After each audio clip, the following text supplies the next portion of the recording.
The girls, Emma and Sarah, had just left a wild party in the nearby town and were making their way back home through the quiet country roads. It was late at night, and the darkness outside was thick and heavy, with only the occasional streetlight or the headlights from their car piercing through it. The girls had the windows rolled down, enjoying the cool breeze that rushed in. But as they drove along, they suddenly came upon a barricade blocking their path. They had been chatting animatedly, but the sight of the barricade brought them to a halt.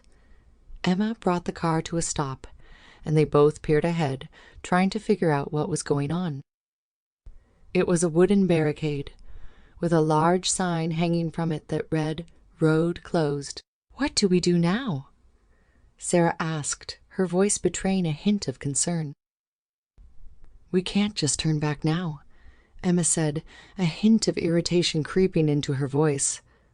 "We're already halfway there. Let's just get out and move the barricade ourselves." The two girls stepped out of the car, and Sarah shivered involuntarily.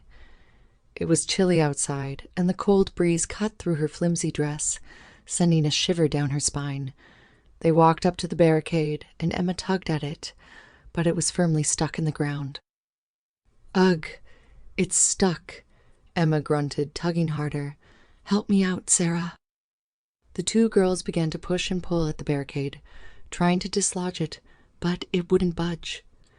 They tried for a few more minutes, but soon realized that it was pointless. It was too dark to see much, but they could make out a large object lying in the middle of the road, just beyond the barricade. "What is that?" Sarah asked, pointing to the object. Emma squinted, trying to see it better. "I don't know. Looks like a car or something. Maybe it broke down." "Well, we can't just leave it there," Sarah said. "What if someone needs help?" Emma sighed, knowing that Sarah was right. "Fine, let's go check it out." They walked past the barricade and made their way towards the object.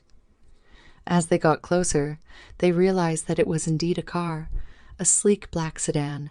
It was parked haphazardly in the middle of the road, with its headlights still on, but there was no sign of anyone around. "Hello?" Emma called out tentatively. "Is anyone there?" There was no response, and the only sound that greeted them was the eerie silence of the night. The girls approached the car warily, their hearts beating faster with each step. Emma peered through the driver's window, but it was too dark to see anything. She tried the door, but it was locked.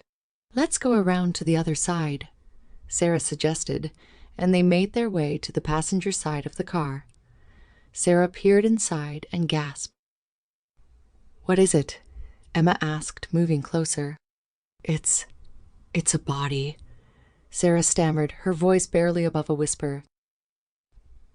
Emma's heart leaped into her throat as she peered inside.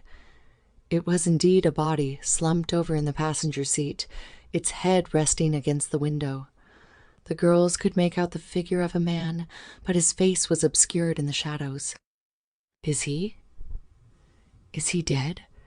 Sarah asked, her voice trembling. Emma didn't answer. She was too busy trying to make sense of what she was seeing. The man appeared to be middle-aged, with a thick beard and short-cropped hair.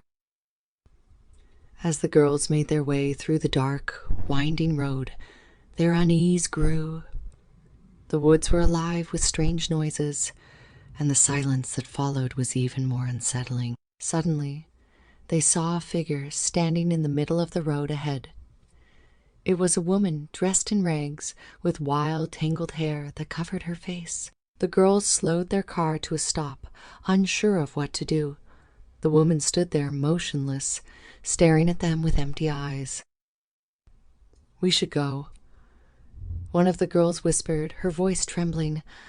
"I don't like the look of this." But before they could even think about moving, the woman began to move towards them, her arms outstretched like a zombie from a horror movie. Panic set in, and the girls hit the gas, speeding away as fast as they could. But the woman kept coming, running after them with unnatural speed. As they drove, The girls could hear her screams echoing through the woods behind them. It was a sound they would never forget. Eventually, they made it to the safety of their homes, but they could never shake the feeling that they were being watched. They couldn't explain what had happened that night, but they knew that it was something that would haunt them for the rest of their lives.